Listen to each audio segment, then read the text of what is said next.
감사합니다.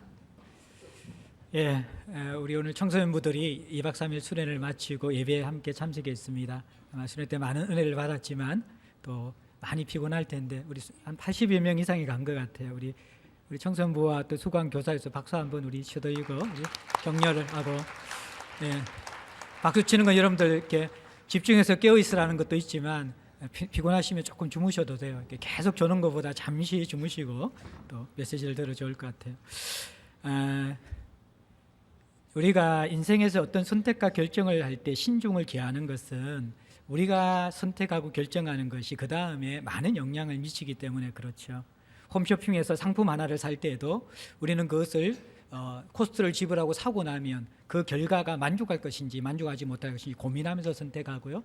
학교를 대학 진학을 두고도 내가 어떤 학교를 갈까 선택할 때도 그것이 내게 미치는 영향이 어떨까 고민하면서 선택합니다. 직장을 우리가 선택하고 결단할 때도 마찬가지의 동기와 목적이 있고요. 또 가장 중요한 인생의 배우자를 선택하는 것, 그건 역시 우리가 우리의 인생의 이 의미가 무엇인가, 그리고 결혼한 이후에 내 인생이 어떻게 될 것인가를 충분히 숙고하고 선택하는 것이죠. 최근에 우리는 이 나라의 정세를 바라보면서 정치에 대한 선택도 굉장히 중요하다는 것을 함께 깨닫고 있는 것이죠. 그 영향이 우리의 삶에 미치고 있기 때문이죠.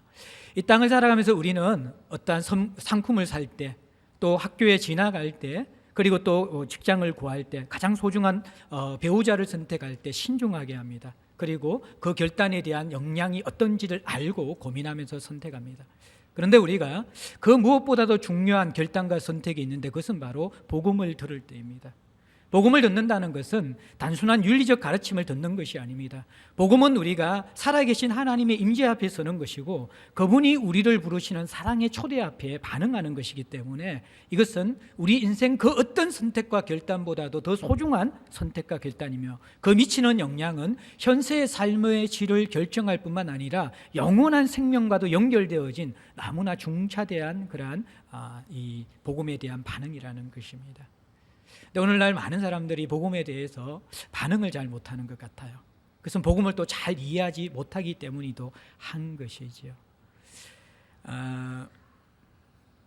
우리는 사도행전 말씀을 통해서 지난 시간에 이 선명한 복음이 선포되어질 때 5천 명 이상의 사람들이 믿음으로 반응하여 회개하는 것도 봤고, 분명한 복음의 역사가 일어나는데도 불구하고 그 복음 전하는 사도들을 싫어하고 그들을 잡아 옥에 가두는 그러한 부류들도 보았습니다. 참 이 복음이라는 것은 우리에게 좋은 소식이 분명하거든요. 그런데 왜 사람들은 이렇게 다양한 반응을 하고 있는 것일까요?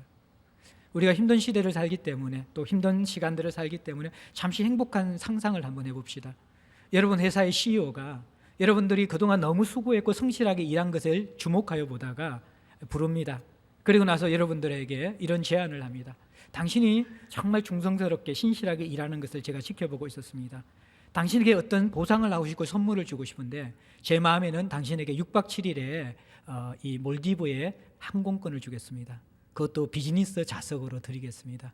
그리고 특급 호텔을 예약해서 삼시세끼를 호텔에서 먹도록 하겠습니다. 그리고 당신만 가는 것이 아니라 모든 가족들이 함께 갈 수 있는 비용을 다 대겠습니다.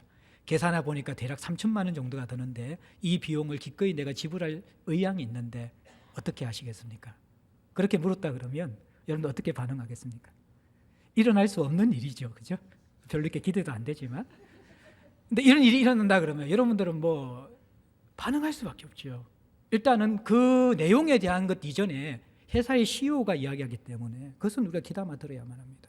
그리고 그 내용 자체가 나를 향한, 우리 가족을 향한 가장 소중한 것이기 때문에 우리는 전심을 다하여 반응할 수밖에 없는 것이죠. 그런데 가만히 찬찬히 살펴보면 복음은 그 이상의 것이거든요. 복음은 회사의 CEO가 우리에게 제안한 것이 아니라 온 우주의 CEO, 온 세상의 CEO, 온 세상의 사실은 주인이 되시는 그분이 우리에게 대해서 메시지를 주시는 것입니다. 그 메시지의 내용이 무엇입니까? 3천만 원짜리의 몰디브 항공권과 숙박권이 아니라는 것입니다. 그것은 값으로 매길 수 없는 그 아들의 생명이 담겨진 선물이라는 것입니다. 잠시 일주일 동안 우리가 좋은 환경에서 누리는 것이 아니라 현생과 내생으로 이어지는 영원한 삶의 가치를 결정하는 것이고 최고의 선물을 값없이 그 아들의 값을 지불하면서 우리에게 주었다는 것이 바로 복음의 초대라는 것입니다. 그럼 여러분들 우리가 복음에 대해서 어떻게 반응해야만 될까요? 많은 사람들이 복음에 대해서 반응하지 않는데 이 반응하지 않는 것도 하나의 결단인 거죠. 반응하지 않는 그것은 사실은 거부하는 것이고 무시하는 것입니다. 만약에 회사의 CEO가 여러분들에게 이 제안을 했는데 거기에 대해서 아무런 반응을 하지 않습니다. 가겠다는 말도 하지 않고 가지 않겠다는 말도 하지 않습니다. 그럴 사람은 없을 것입니다. 왜냐 그러면 회사의 CEO가 어떤 사람인 줄 알고 그 제안이 나를 위한 얼마나 엄청난 선물일 줄 아는 사람이 상식적으로 반응하지 않기란 힘들다는 것입니다. 마찬가지로 사람들이 이 복음에 반응을 하지 않는다는 것은 사실은 복음을 듣고 있는 것이 아닙니다. 그들은 예배에 참석하고 메시지를 듣지만 그들은 그 모든 것을 필터링하고 스크린하면서 자기에게 필요한 기복신앙으로 받아들이든지 아니면 하라 하지 말라 할 그런 종교적인 윤리로 받아들이기 때문에 그들은 반응하지 않는 것입니다. 실제로 우리는 제대로 복음을 들을 때는 반응할 수밖에 없습니다. 그것을 열렬히 환영하고 적극적으로 받아들이든지 아니면 거부하고 그것을 적대시하든지. 복음은 우리에게 선명한 결단을 요구할 뿐만 아니라 결단을 사실은 불러일으키는 것입니다. 지난 시간에 이어서 오늘도 동일하게 저는 같이 이어지는 장면이에요. 지난 시간도 제가 이 문제없는 인생은 문제가 있다고 그랬잖아요. 복음이 있는데 반응이 없고 문제가 없는 성도와 교회는 문제가 있는 것이에요. 마찬가지로 이 복음 메시지가 있는데 선명한 결단과 반응이 없는 것은 문제가 있는 신앙과 문제가 있는 교회라는 것입니다. 우리는 오늘 어느 편에 서 있는지를 선명하게 봐야 합니다. 오늘 우리는 다시 한번 좀 더 깊은 또 다른 각도에서 복음에 대해 믿음으로 반응하는 무리들의 변화들을 살펴볼 것입니다. 또 하나 이 복음이 좋은 소식임에도 불구하고 거절하는 무리들의 그 불신앙의 정체가 무엇인지를 우리가 더 깊이 살펴볼 것입니다. 그리고 복음에 반응할 때 우리에게 주는 이 복음의 힘, 복음에 붙들리는 삶이 도대체 어떤 것인지 그것을 여러분과 함께 나누고자 합니다. 오늘 본문에 먼저 이 복음의 믿음으로 반응하여 변화한 사람들의 모습들이 13절 14절에 들어옵니다. 바로 산헤드린 공회 앞에 선 베드로와 요한의 모습이 1차적입니다. 13절에 베드로와 요한이 산헤드린 공회에서 담대하게 말하고 있습니다. 이것을 본 산헤드린 공회의 사두개인을 포함한 의원들은 본래 학문 없는 범인으로 알았다가 이상히 여깁니다. 놀랍니다. 사도들이 변화되어져 있는 것이죠. 이들이 선 자리가 어떤 자리입니까? 지난 시간에 이야기했지만 예수께서 십자가 처형 직전에 있던 자리가 산헤드린 공회입니다. 이들이 받았던 질문이 누구입니까? 무엇입니까? 당신이 누구의 권세와 무슨 이름으로 이 일을 행하고 있는가? 이것은 예수께서 죽음 직전에 죽음에 넘기기 위해서 이들이 했던 질문입니다. 사도들은 지금 예수께서 죽음에 죽었을 때 그 죽음의 현장과 죽었을 때 받았던 그 직문의 자리에 지금 서 있는 것이에요. 베드로와 요한이. 그때 그들은 그 법정에 선 사람이 아니었고 그 질문을 받았던 사람이 아니었지만 뿔뿔이 배반하며 부인하며 도망갔던 사람입니다. 그런데 그들이 지금 그 자리에서 예수에게 한 질문을 받고 있으면서 어떻게 합니까? 주눅들거나 살려달라고 예언하는 것이 아니라 담대하게 사자처럼 선포합니다. 지난 시간에 본 것처럼 너희 모든 백성들아 가는들아 알아라 알라 그러면서 마치 재판장이 선포하는 것처럼 선언합니다. 담대한 변화가 일어난 것이죠. 사실 이 제자들은 복음을 더디 깨닫던 사람들이에요. 예수님과 함께 공생애생의 가운데 예수님이 수없이 반복해서 가르치지만 깨닫지 못한 둔한 사람들이었습니다. 보지 못하던 소경과 같은 사람이었습니다. 그런데 오늘 이 제자들은 너무나 선명하게 복음을 이해하고 있습니다. 본래 학문 없는 범인, 이들이 무학이라는 것, 아예 이 학문을 공부하지 않았다는 말이 아니라 랍비 학교라는 정통 신학교의 전문성을 가지지 못한 무리들이라는 것입니다. 그런데 그들이 전가하는 내용은 최고의 지적 엘리트였던 사두개인이 부인할 수 없는, 그들이 반박할 수 없는 논리와 성경에 대한 깊은 이해를 가진 복음의 선포였다는 것이죠. 놀라게 되는 것입니다. 사도들은 변했습니다. 복음에 대해서 이해가 변한 것뿐만 아니라 복음에 대한 그들의 태도 자체도 변했던 것이죠. 선명하게 변했습니다. 믿음으로 반응할 때 이들은 이런 변화를 일으켰던 것입니다. 그리고 이들은 자신만 변화된 것뿐만 아니라 14절에 볼 때 함께 서 있는 사람을, 그 곁에 사람을 복음을 통해서 변화된 결과로서 보여줍니다. 복음은 나 자신만 변화되는 것이 아니라 내 주위 사람들에게 전념을 시키는 것이 바로 복음입니다. 곁에 서 있는 사람은 누구입니까? 예루살렘을 소동케 했던 성전 미문에서 다른 사람에 의해서 들려나와서 앉아서 구걸하던 사람이었습니다. 이 사람도 변화되어서 같이 서 있습니다. 이 사람은 매일매일 생계를 사람들이 던져지는 동전 몇 푼으로 살아가는 사람이었습니다.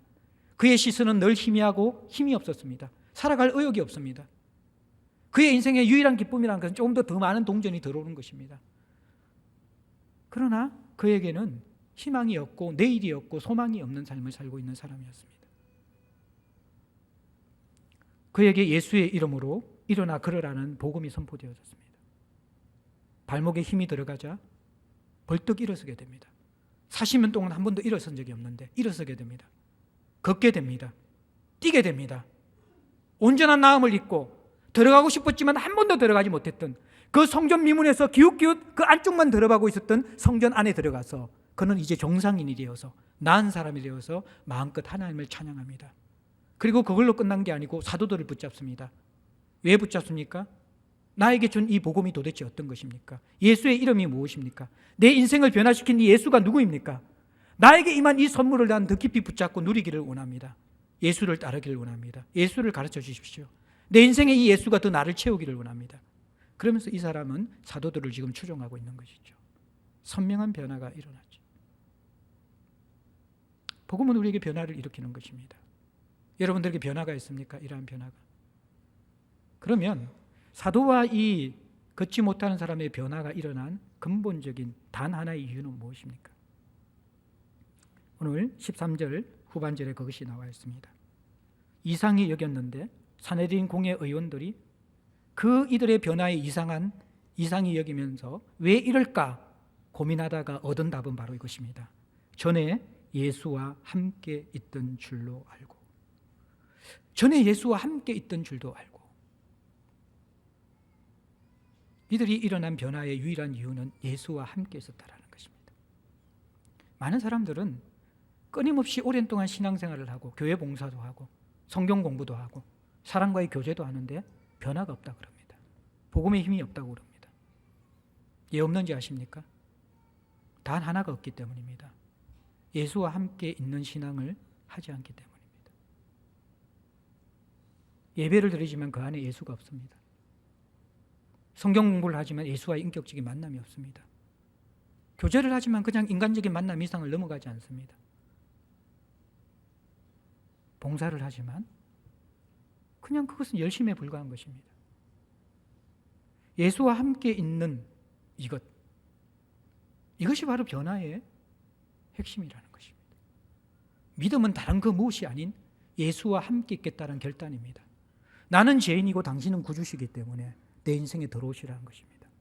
내가 당신과 더불어 먹고 마시겠다는 것이 믿음의 결단입니다. 그것이 믿음입니다. 복음에 대한 반응, 믿음이라는 것은, 신앙생활이라는 것은 내가 무엇을 붙잡고 쟁취하는 것이 아니라는 것입니다. 나는 아무것도 알 수 없지만 당신께서 이루시는 그 일이 나에게는 필요합니다. 나는 죄인이기 때문에 무력하지만 죄인을 위하여 하신 당신의 구원 사역이 나에게 필요합니다. 하나님, 그러면서 우리가 예수 그리스도를 초대하는 것, 내 죄인됨을 인정하고 그분이 구원자라는 것을 고백하며 초대하는 것이 바로 믿음입니다. 그게 믿음이라면 그 위에 믿음의 삶은 어떻게 돼야 됩니까? 구원자이신 예수가 내 중심에서 함께 계셔야 되는 것이죠. 이것이 빠져버리는 것이죠. 왜 믿을 때는 예수가 필요한데, 구원받을 때는 예수가 필요한데, 구원의 삶을 살아가고 신앙생활을 하고 교회 생활을 하는 데는 예수가 없어져 버리냐는 거예요. 오늘날 성도와 한국교회의 근본적인 변화의 없음의 문제는요, 더 좋은 성경 공부가 없기 때문이 아닙니다. 더 날카롭고 깊이 있는 설교가 없기 때문이 아닙니다. 더 서로를 돌아보는 사랑들이 식어지기 때문만도 아닙니다. 교회가 사회봉사나 아울리치를 더 열심히 하면서 빛과 소금의 역할을 감당하지 못하기 때문도 아닙니다. 그 모든 것은 결과이지 그것이 근본적인 변화의 이유가 아니라는 것입니다. 복음의 변화가 일어나지 않는, 복음의 힘에 붙들리지 않는 단 유일한 이유는 뭐냐 그러면요, 예수가 없다라는 것입니다. 예수와 함께 있는 삶이 없다라는 것입니다. 제자들은 단 하나의 이유로 변화를 설명할 수 있는 사람입니다. 저들은 예수와 함께 있었던 자들이다. 성도의 변화의 이유는 그거밖에 없어요. 여러분들이 의로워서 변화되는 거 아니에요. 여러분들이 열심히 있어서 신앙생활에 열매가 맺히는 게 아니에요. 여러분들의 인간관계가 좋아서 여러분들이 신앙생활을 잘하는 게 아니라는 것입니다.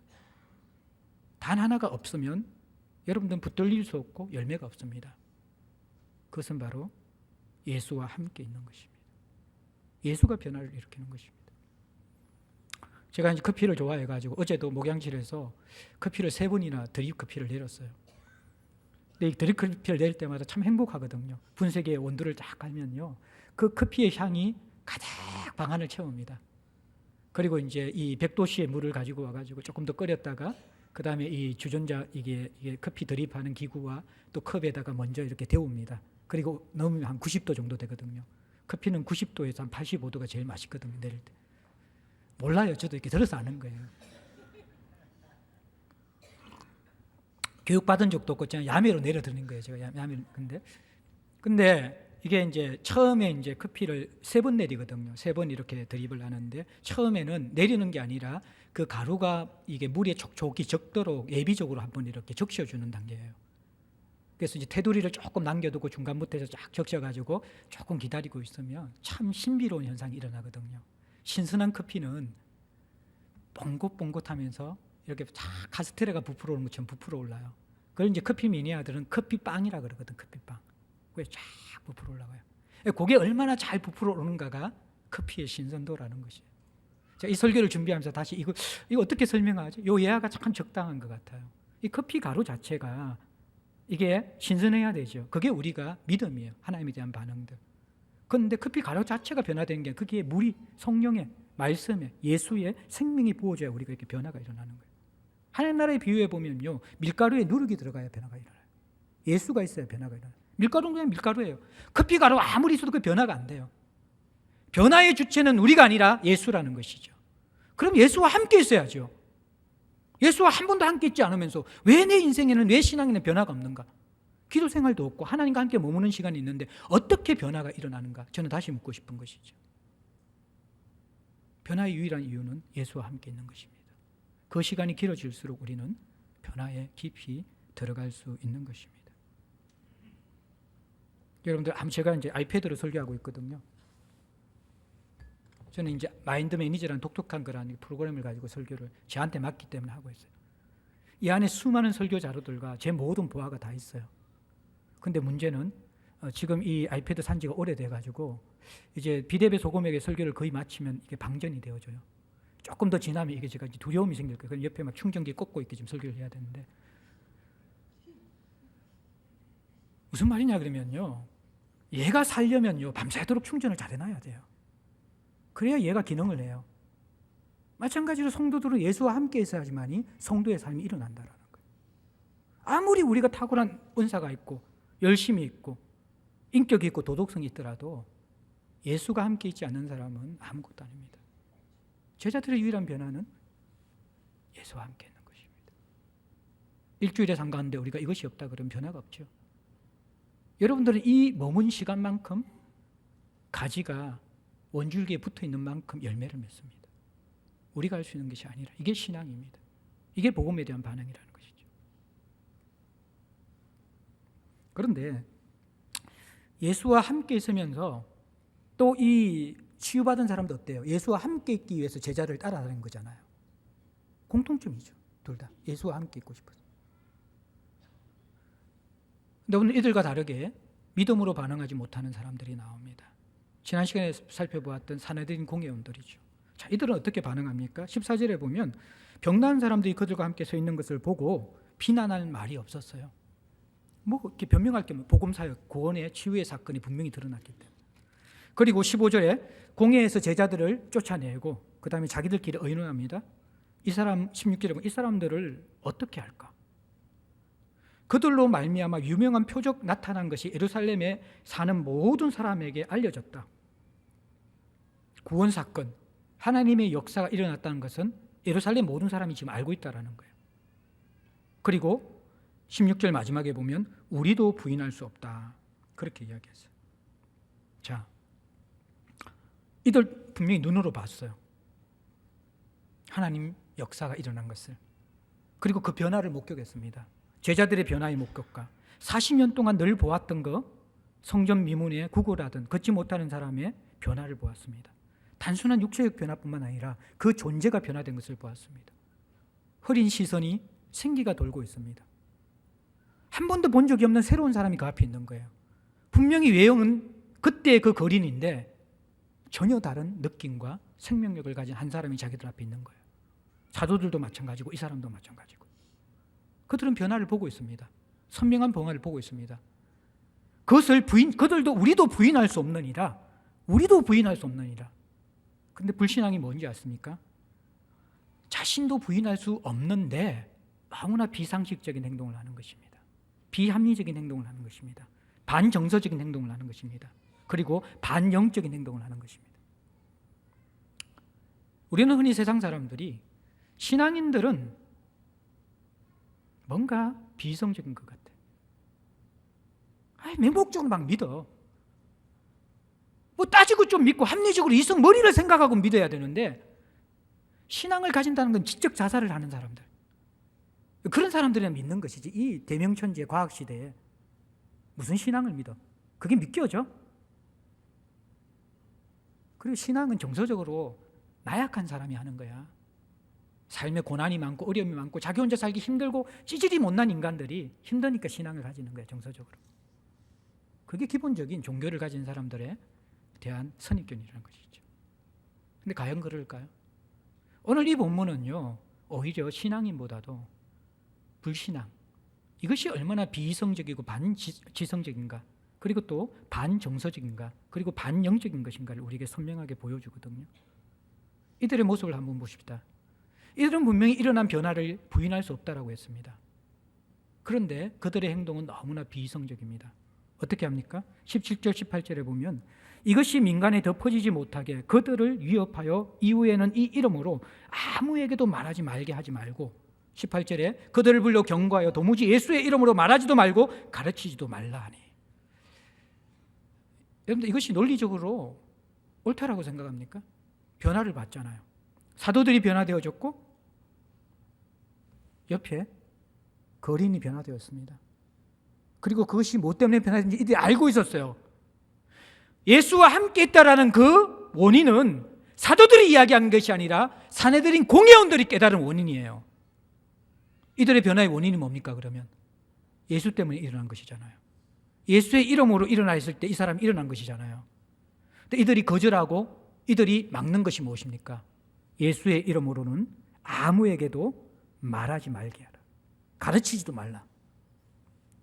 이게 상식적입니까 여러분들? 비이성적이지 않나요? 지금 예수의 이름으로 일어난 변화를 보고 있는데, 그리고 그 변화는 얼마나 긍정적인 것입니까? 겁쟁이가 담대한 사람이 되어졌고, 평생 구걸하던 삶의 소망이 없는 사람이 생명을 얻고 사는 것 같은 인생을 살고 있는데, 그것을 목격하면서 예수의 이름으로 가르치도 말고 말하지도 말라. 이게 합리적인 행동입니까? 저는 불신하는 이를 인격을 공격하거나 믿지 않는 사람들을 이렇게 무시하려는 그런 의도는 아닙니다. 하나님의 형상으로 지음받은 존귀한 분들이고 우리가 최대한 예의를 다하여서 그렇게 대우해야 될 분들입니다. 다만 여러분들이 한번 생각해 보기를 원하는 것은 과연 불신앙이 정말 이성적인가를 생각해 보라는 것입니다. 복음의 내용과 복음의 목적은 우리가 그렇게 분노하고 거절할 것이 아니라는 것입니다. 복음의 결과가 무엇입니까? 지금 이들이 보고 있는 하나님의 형상을 회복하는 것입니다. 정말 자신을 찾는 것입니다. 생명을 찾는 것입니다. 사는 것처럼 살아가는 것이 복음이 이루는 결과입니다. 그 내용은 무엇입니까? 우리 보고 무엇을 하라는 것이 아니라 하나님이 우리 죄를 해결하기 위해서 그의 아들을 주셨다라는 것입니다. 하나님이 주신 선물, 하나님이 일으키신 선한 결과, 그것이 복음입니다. 근데 그것을 왜 거절하나요? 왜 거부하나요? 이성적으로 이해가 되십니까? 여러분들의 CEO가 아까 이야기한 것처럼 몰디브 항공권을 주고 숙박권을 준다 그러는데 분노하고 거절할 사람들이 있습니까? 아무리 생각해도 그것은 비이성적인 것이죠. 신앙적으로 볼 때 그렇게 사랑하는 배우자 중에 한 사람이 갑자기 신앙을 가지게 되어지면 따지지도 묻지도 않고 배우자들이 거부하고 분노합니다. 그렇게 믿고 순종하던 자식들이 신앙을 가지게 되어지면 불신앙의 부모님들은 따지지도 묻지도 않고 그 자녀를 기본적으로 교회부터 못 가도록 막습니다. 비이성적이지 않나요? 정말 사랑하는 사람이 자신의 인생의 중요한 문제를 결정했고, 그리고 결정한 위의 결과를 보면 자기가 주지 못하던 기쁨을 얻고 있어요. 자기가 주지 못하던 행복을 얻고 있어요. 부모가 주지 못하던, 배우자가 주지 못하던 삶을 지금 그 안에서 발견하고 있는데, 행복해지고 있는데, 너 교회 다니지 마. 이성적입니까? 저는 아무리 생각해도 그렇지 않다는 생각이 들어요. 지금 이 사내리인 공회원들이 이 짓을 하고 있다는 거죠. 이러한 행동을 하고 있다는 거죠. 그리고 이들은 반정서적입니다. 보십시오. 성전 미문에서 구걸하는 사람은 누가 치유해야 됩니까? 1차적으로 제사장들 몫입니다. 성전을 섬기는 그들의 몫입니다. 그런데 그들은 무력했습니다. 성전 미문처럼 화려했지만 능력이 없는 사람들이죠. 종교적인 껍데기는 있지만 자신에게도 변화도 일어나지 않고 주변 사람을 변화시킬 수도 없는 사람들이었습니다. 그런데 그림과 비슷한 행색을 한 사도들, 제자들이 이 사람을 변화시킨 거예요. 그러면 상식적일 것 같으면 감사해야 하지 않습니까? 자신이 해야 될 일을 사도들이 해준 것이잖아요. 누구를? 선한 일을 걷지 못하는 사람, 구걸하는 사람에게 선행을 베푼 거잖아요. 생명을 준 것이잖아요. 그러면 어떻게 합니까? 적어도 정상적인 양심과 정서를 가지고 있는 사람 같으면 그 시간에 감사해야죠. 그 사람의 변화를 보면서 기뻐해야 되죠. 야, 우리는 못했지만 아이고 잘됐다. 우리가 늘 이렇게 성경 왔다 갔다 하면서 마음이 힘들었는데 돕고 싶었지만 우리가 능력이 없어서 못 도왔는데 아이고 어떻게 이렇게 쓰겠나? 잘됐다고. 우리도 좀 알고 싶다고. 이게 정상적인 변화 아닙니까? 이들은 정서도 파괴되어져 있는 거예요. 이게 어떻게 건강한 정서입니까? 그리고 이들은 알지 못하는 사이에 고의적으로 하나님 앞에 대항하고 있습니다. 예? 그들이 뭐라고 그럽니까? 16절에 모든 사람에게 알려졌다고, 예루살렘에 있는 사람. 예? 그리고 여러분들 21절에 보십시오. 모든 사람이 그 된 일을 보고 하나님께 영광을 돌리고 있잖아요, 지금. 이 일을 하나님이 하신 일로 보고 있는 거예요. 그런데 하나님이 하신 이 일에 대해서 이들은 뭡니까? 예수의 이름으로 말하지도 말고 가르치지도 말라. 이거는 사도들에 대한 대항이기 이전에 하나님에 대한 대항이라, 영적으로. 자기도 모르는 사이 이걸 하고 있는 것이죠. 이것이 여러분들 불신앙의 정체라는 것이죠.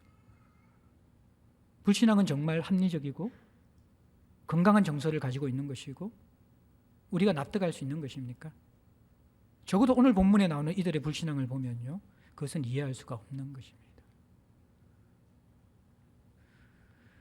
오늘 한국 교회가 너무 무너졌고 윤리적으로 타락되어져 있고 이 어지러운 국가 정세 속에서도 먹칠을 하고 너무나 비상식적인 반응을 하는 것, 그 속에 기독교가 포함되어져 있는 것 분명히, 저는 그걸 기독교라고 부르고 싶지 않아요.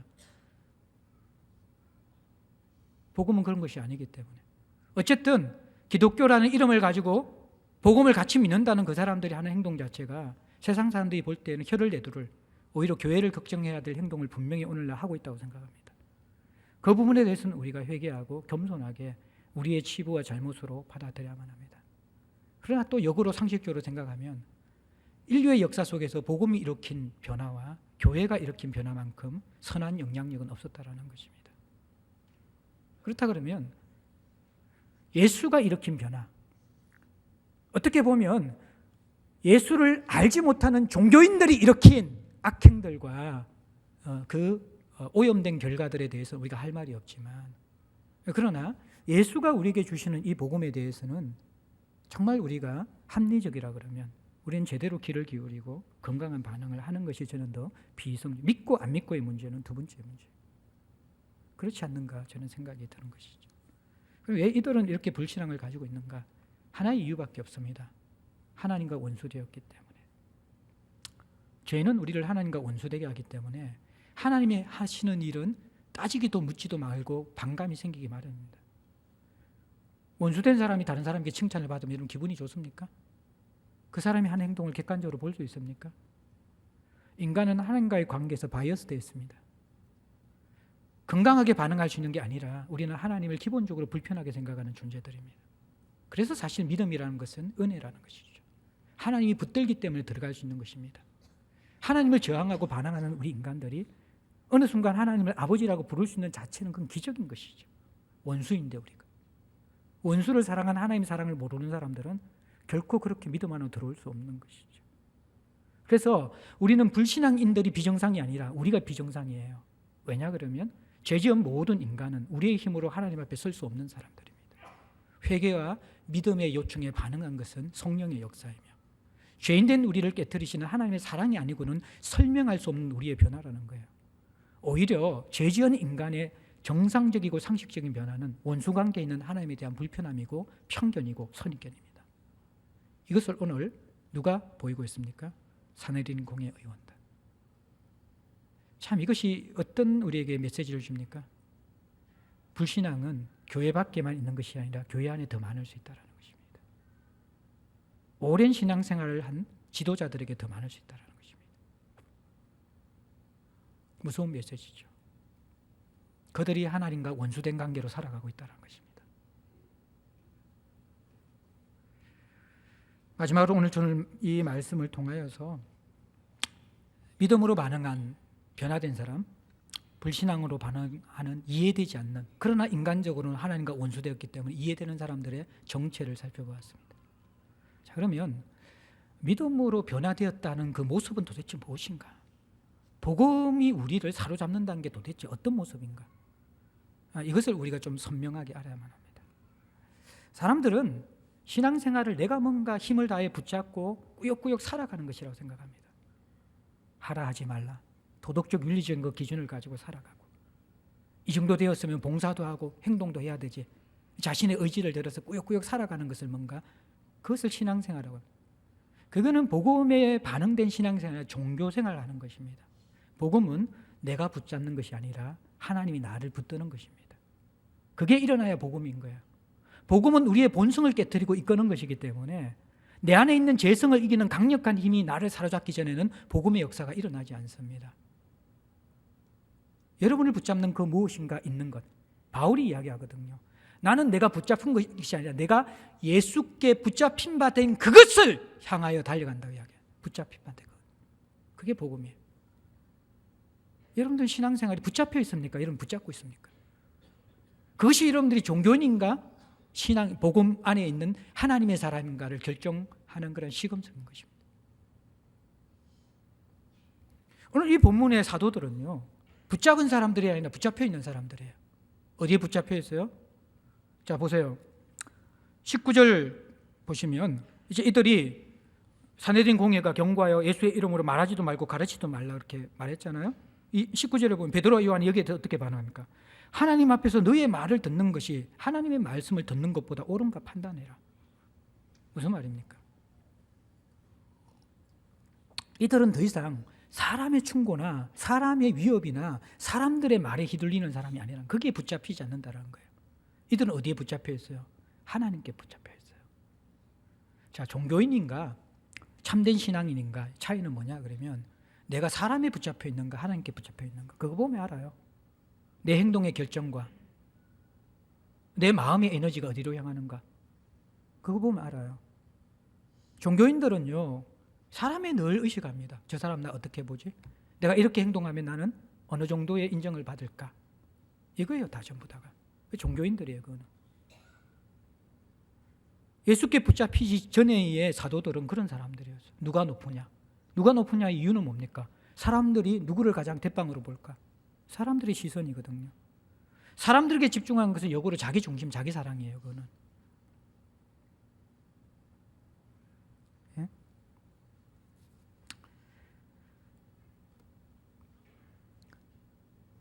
하나님 앞에 붙잡히는 사람, 자기의 인생을 살아가는 사람들이 그리스도인이거든요. 우리 사회와 죄로 물든 우리 사회는요, 본성은요, 우리를 타자의 욕망에 이끌려 살아가도록 만듭니다. 그러니까 여러분 딴지일보 총수인 그 김호준 씨가 청년들 향한 강연에서 그런 이야기를 했죠. 자기가 하루에도 20통이 넘는 그러한 인생 상담, 문의하는 메일을 받는다는 거예요. 그 가운데 70% 이상은 이제 자기가 인생 이러한 결정을 해야 되는데 자기가 무엇을 해야 될지도 모르고 무엇이 옳은지도 모르겠다는 거예요. 거기에 대해서 조언을 해달라는 거예요. 이 사람이 하는 말이 30-40년 같이 살은 자기 자신도 자기를 모르는데 한 번도 본 적이 없는 내가 그 사람 인생을 어떻게 조언해 줄 수 있는가? 그런데 하나는 해줄 수 있다. 이것이 옳다 그르다 그것을 조언해 줄 수는 없지만 당신의 인생이 왜 그렇게 되었는지는 내가 진단해 줄 수 있다는 거예요. 그건 뭐냐 그러면요. 태어나면서부터 죽을 때까지 사람들은 타자의 욕구에 끌려 살아가는 거예요.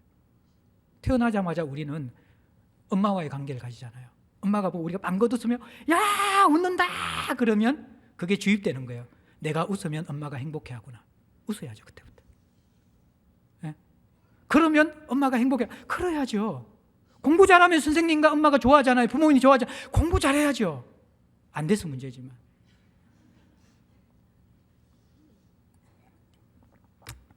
우리는 끊임없이 주변 사람의 타자의 욕구에 의해서 대부분 사람이 살아간다는 거예요. 그러니까 30대, 40대 되면 내가 좋아하는 건지 몰라요. 그냥 자기 욕구가 무엇인지 한 번도 돌아본 적이 없는 사람인데 어떻게 자기 욕구가 알아요?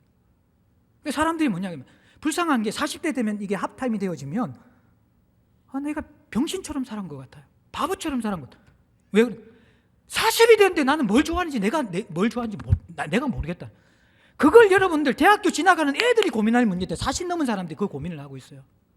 내가 누군지 내가 뭘 좋아하는지 모르겠다고. 그 누가 가르쳐줍니까?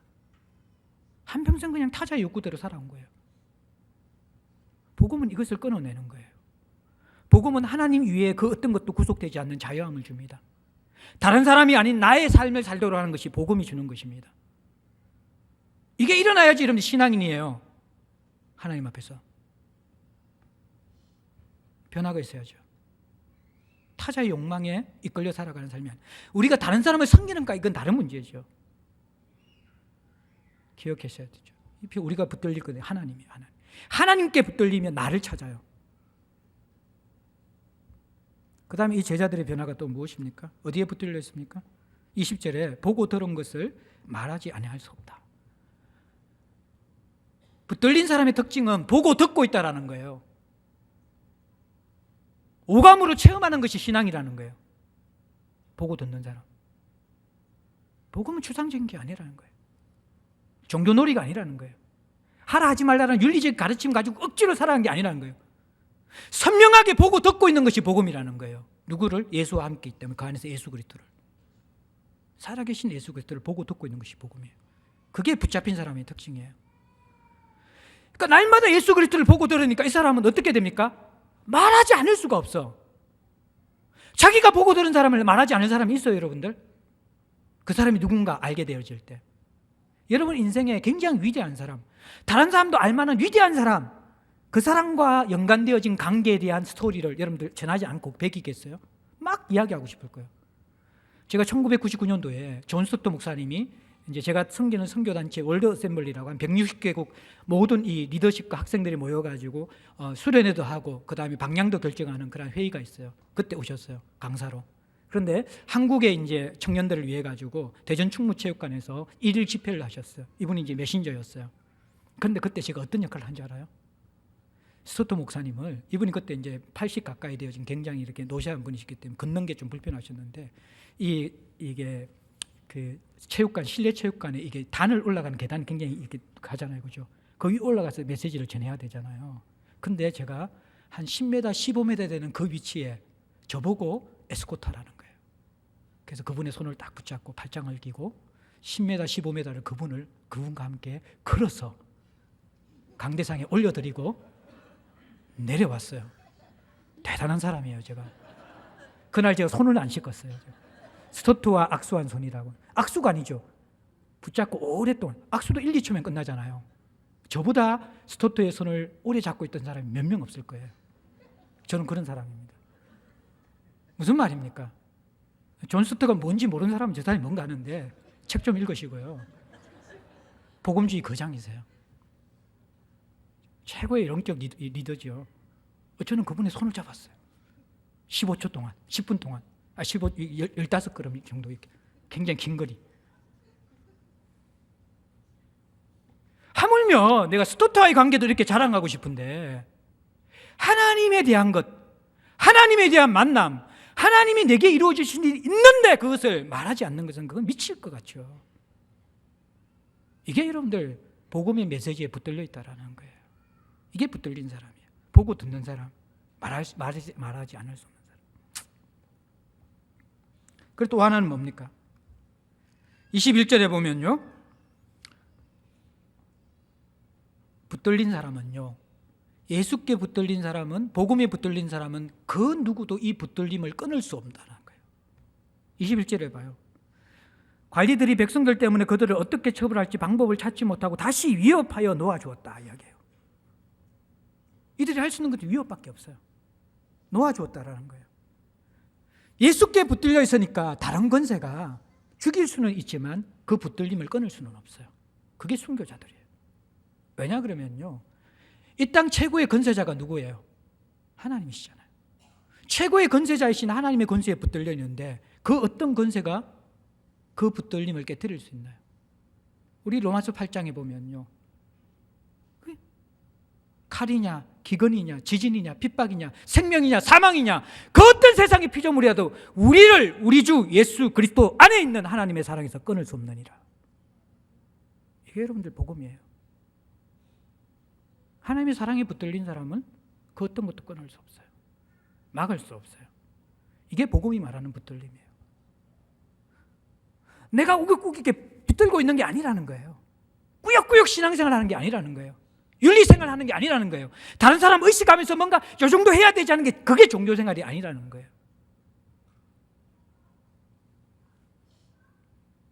오늘날 한국교회 문제는 이제 팀 켈러가 센터처치, 제가 이제 지난주 3일 동안 이제 이틀 제가 이제 하루는 딴 게 있어가지고 갔는데 세미나에 갔다 왔어요.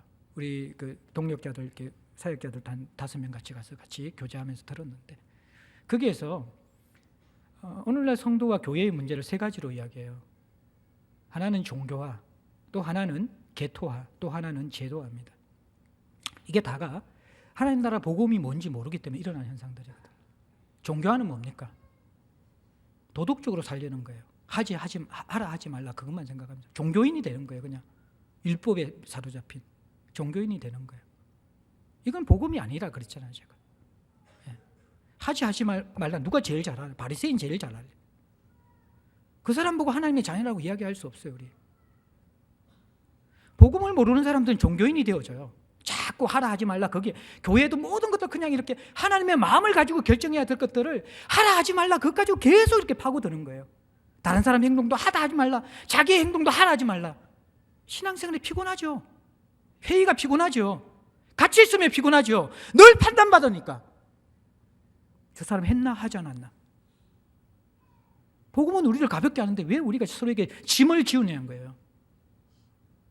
그런 교회와 그런 메시지는 종교라는 거예요.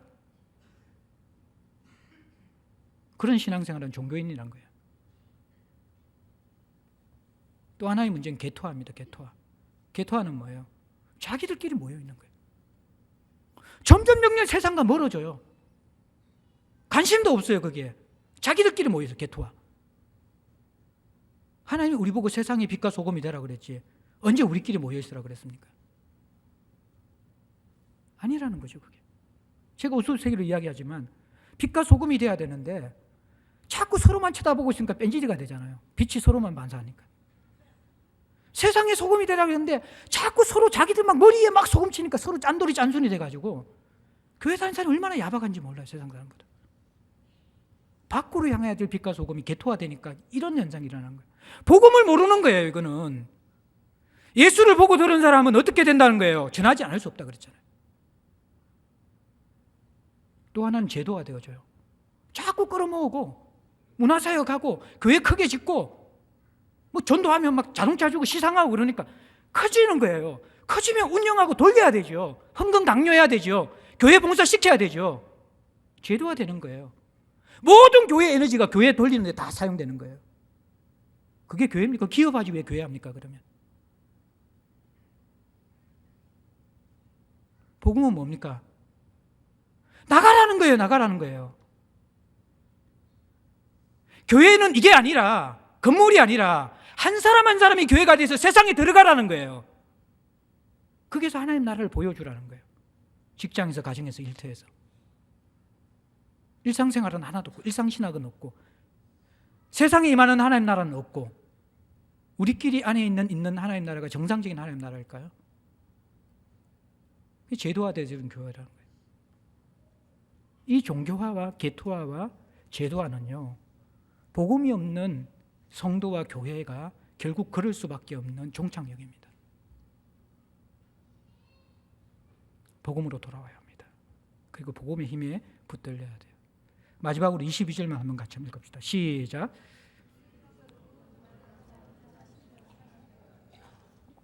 제가 설교 준비 다 하고 이 구절 때문에 죽는 줄 알았어요. 왜 생뚱맞게 이걸 넣어놨냐는 거예요. 이 표적으로 병난 사람. 아까 이거 그러면 표적으로 병난 사람 4장 앞줄에 이게 성전 미문이 그때 40년 동안 그래야지 왜 이게 다 지금 이야기는 이 사람 이야기가 아니잖아요. 그렇지 않나요? 치유받은 사람은 4장 전반부의 사람이에요. 지금 4장 후반주는 이 사람은 아무 관계가 없다는 거예요. 지금 사도들과 사내들인 공의의 부딪힘이잖아요. 근데 결론은 왜 이상하게 생뚱맞게 이 사람이 40살이었다. 이게 도대체 이게 뭐냐는 거예요. 제가 이거 해석한다고 제가 죽을 뻔했어요. 근데 어제 밤에 제가 집에 돌아와서 이제 늦게 깨달았어요. 제가 오늘 아침에 제가 일어나서 다시 더 선명하게 깨달았어요. 뭐냐 그러면요, 이거예요.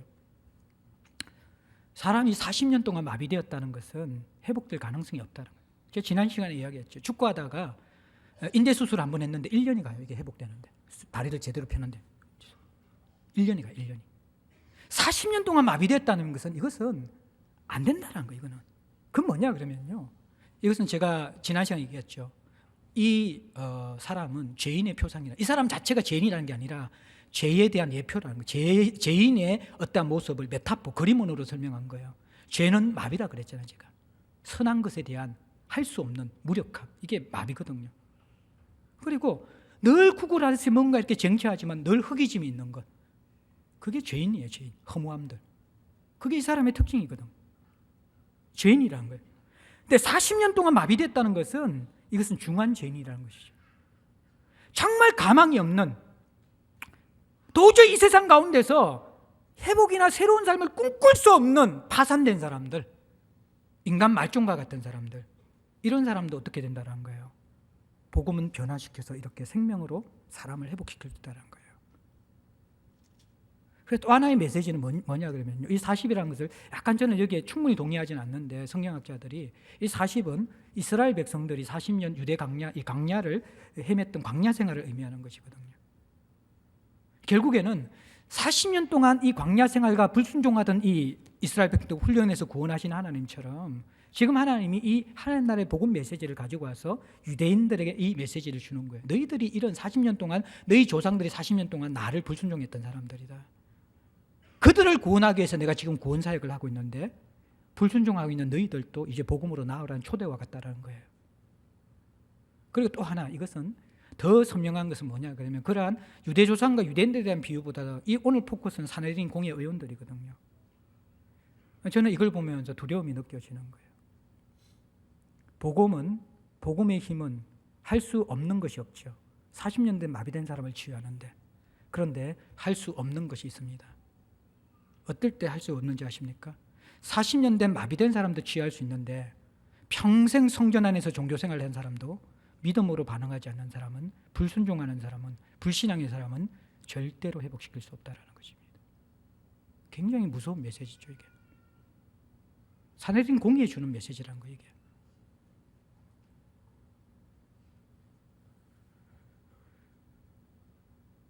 하나님 나라의 복음은 모두를 변화시킬 수 있습니다.